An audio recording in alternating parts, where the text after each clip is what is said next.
dan ternyata mulutnya sobek dari sudut bibir kiri sampai ke sudut bibir kanan. Halo guys, balik lagi ke channel ini. Channel yang pasti bikin kalian merinding dan takut. Jadi malam ini gue mau cerita tentang urban legend Jepang.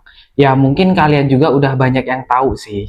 Jadi di Jepang tahun 1979, waktu itu malam hari dan jalanan udah pasti sepi. Setelah pulang les, seorang anak kecil jalan sendiri pulang ke rumahnya. Di ujung gang, dia lihat ada seseorang berdiri. Wanita tinggi, rambutnya hitam panjang lurus, memakai masker bedah berwarna putih yang menutupi separuh wajahnya. Dan wanita itu menoleh ke si anak kecil ini. Terus dia bilang gini, "Watashi kirei, aku cantik." Dan wanita ini nanya ke anak kecil itu. Terus anak ini jawab, "Iya." Dan lalu wanita itu melepas maskernya. Dan ternyata mulutnya sobek dari sudut bibir kiri sampai ke sudut bibir kanan. Seperti senyum yang dipotong paksa. Ya kalian bayangin lah seserem apa. Jadi mulutnya ini dari sini tuh robek besar. Dan dengan suara yang sama tenangnya, wanita ini nanya lagi ke anak kecil ini, "Kore demo, masih cantik seperti ini?" Jadi wanita ini nunjukin mukanya ya tadi itu yang bibirnya sobek ini ke anak kecil ini terus nanya, "Masih cantik nggak kayak gini?" Gitu. Nah guys, ini bukan cerita hantu biasa. Kisah ini yang pernah bikin seluruh Jepang panik sungguhan. Sampai polisi turun tangan. Sekolah mengubah jadwal pulang anak-anak, dan orang tua berjalan kaki menemani anak mereka setiap malam. Ini kisah Kuchisake Onna. Sebelum gue cerita soal kepanikannya tahun 1979, lo perlu tahu, Kuchisake Onna ini bukan muncul tiba-tiba. Akarnya jauh lebih panjang. Ada cerita panjang di baliknya dan banyak versi dari cerita ini. Nah, cerita versi pertama ini cerita versi Edo. Di era Edo, sekitar abad 17 sampai 19, sudah ada cerita tentang sosok wanita bermulut sobek di Jepang. Tapi versi aslinya beda jauh dari yang kita kenal sekarang. Di masa itu, Kuchisake Onna lebih ke arah yokai, makhluk gaib Jepang yang suka menakut-nakuti orang lewat nih. Jadi kalau ada orang lewat ini ditakut-takuti. Nah, ini nih sebagai lelucon. Dia nggak ngebunuh, dia cuma bikin orang kaget, lari dan pingsan. Tapi ada juga versi yang bilang dia adalah arwah wanita yang semasa hidupnya disakiti suaminya. Seorang samurai yang mengetahui bahwa istrinya selingkuh, lalu membelah mulutnya dari telinga ke telinga dengan pedangnya sambil bertanya gini, "Siapa yang akan menganggapmu cantik sekarang?" Jadi setelah disobek tuh mulutnya, nah si lakinya ini ngomong nih, "Siapa nih sekarang yang anggap kamu cantik?" Udah sobek kayak gini. Dan dalam kematiannya, wanita itu tidak bisa tenang. Dia gentayangan mencari jawaban atas pertanyaan yang sama yang pernah menghancurkan hidupnya. Serem banget. Terus ada lagi nih, versi yang lebih modern, lebih urban. Katanya, Kuchisake Onna adalah wanita muda yang menjalani operasi plastik di era modern Jepang. Obsesinya sama kecantikan yang sangat-sangat tinggi, tekanan sosial yang berat. Akhirnya dia memutuskan buat operasi plastik. Dan lo tahu, operasinya gagal total, mulutnya robek, dan dia jadi gila. Keluar setiap malam dengan masker dan gunting. Terus dia nanya gini sama orang yang dia temui, "Apakah dia masih cantik?" Ini nggak kalah serem sih, mana bawa gunting kan, bisa aja dia tiba-tiba nyucuk kan. Cerita ini ada dua versi, dua asal-usul, tapi satu wajah yang sama, yaitu wajah yang robek.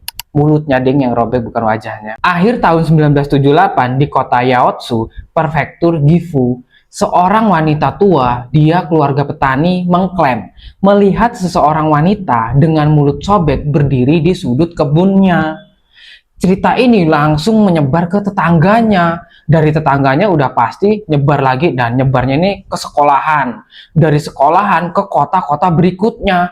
Dan sesuatu yang aneh terjadi di Jepang. Terus pada tahun 1979 dan dalam hitungan minggu, seluruh Jepang tahu nama Kuchisake Onna. Jadi berita itu tuh langsung cepet banget menyebar ke seluruh Jepang. Jadi berita nasional. Dan ini bagian yang mungkin menarik ya guys ya. Dan ini bukan sekedar cerita horor, tapi ada konteks sosial di dalamnya. Di Jepang tahun 1970-an budaya juku, ya budaya juku ini nih les malam guys. Jadi udah jadi kebiasaan orang Jepang ini kalau les itu malam. Anak-anak SD ini sampai SMP pulangnya larut malam setelah les. Terus lewatin jalanan yang gelap. Nah, udah pasti kan banyak orang-orang asing di pinggir jalan, terus perempuan yang pergi kerja malam, orang mabuk pulang dari bar. Pokoknya macem-macem makhluk kalau udah malam tuh pokoknya ada aja lah ya nggak sih?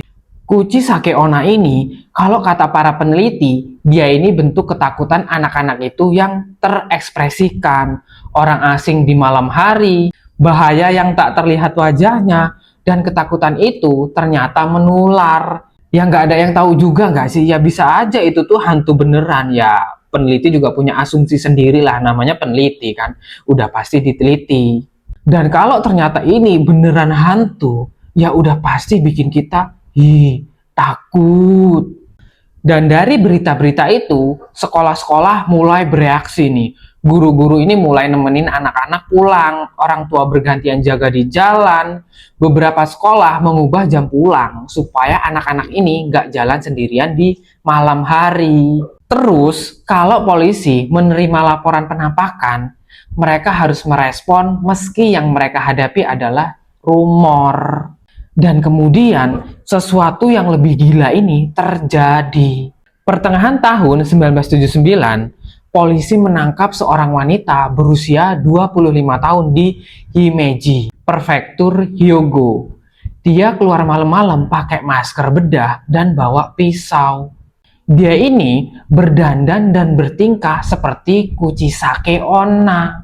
Ya entah itu lelucon paling nekat dalam sejarah Jepang atau sesuatu yang lebih gelap.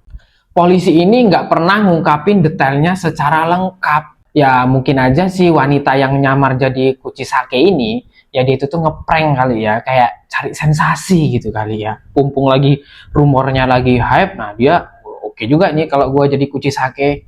Tapi berita penangkapan itu malah makin memperburuk situasi. Orang-orang ini makin panik karena sekarang Kuchisake Onna terasa lebih nyata dan ada, bukan cuma rumor. Oke, sekarang gue mau bahas bagian yang paling seru dari cerita ini. Karena Kuchisake Onna bukan sekedar monster yang muncul dan menyerang.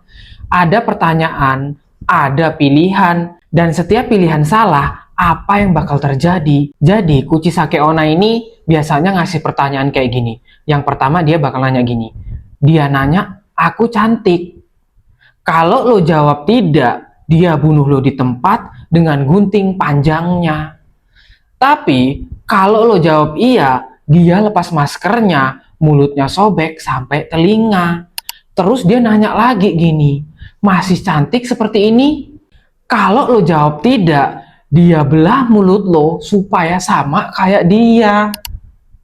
Tapi, kalau lo jawab iya, dia senyum, pergi, lalu muncul di rumah lo malam itu dan membunuhmu dalam tidur.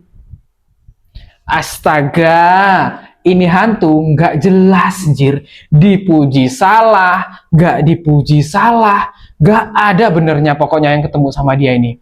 Ya maklum aja sih, hantu si Kuchisake ini kan wanita ya guys, jadi kayak agak ambigu lah ya cara berpikirnya. Tapi katanya sih ada cara nih buat kabur dari hantu ini. Cara yang pertama, jawabnya gini. Kalau dia nanya cantik, aku cantik, jawabnya gini nih, biasa aja atau lumayan. Jawaban yang ambigu bikin dia bingung dan itu cukup buat lo melarikan diri. Terus cara yang kedua bilang gini, aku terlambat. Anehnya, Kuchisake Onna punya etika. Kalau lo bilang lagi terburu-buru, dia akan membungkuk sopan dan membiarkan lo pergi. Aneh ya, ya mungkin dia terbawa sama kebiasaan orang Jepang yang punya sopan santun yang tinggi gitulah. Jadi hantunya jadi kebawa lah ya. Keren juga di Jepang ini nih, hantu aja sampai punya etika. Cara yang ketiga, lo lempar permen beko ame. Konon dia suka permen keras jenis ini. Lempar permennya ke tanah, dia akan berhenti untuk memungutnya dan lo punya waktu buat lari. Cara yang keempat, teriak kata pomet 3 kali. Ini yang paling aneh sih, tapi paling populer di kalangan anak-anak Jepang era 70 sampai 80-an. Kenapa pomet? Ya nggak ada yang tahu. Tapi konon katanya nih ampuh. Ini aneh banget sih. Ini beneran apa enggak sih ya sebenarnya? Ini hantu nggak jelas banget, anjir lah. Ini bisa-bisanya lo ngusir pomet, pomet, pomet, kan aneh banget. Teriakan pomet, aku akan pergi. Nggak mungkin kayak gitu. Nah, cara-cara ngelabui hantunya ini menyebar dari mulut ke mulut di kalangan anak-anak sekolah.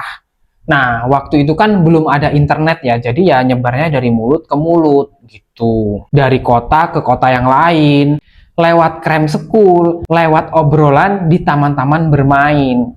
Itu yang bikin legend ini hidup dan terus berkembang. Guys, kalau lo ketemu dia di gang gelap malam ini, lo udah tahu kan apa yang harus lo lakuin. Sampai jumpa di video berikutnya. Dan jangan lupa, kalau ada urban legend atau true crime yang pengen lo denger, tulis di kolom komentar. Dan jangan lupa subscribe. Jaga diri kalian dan jangan jalan sendirian terlalu malam.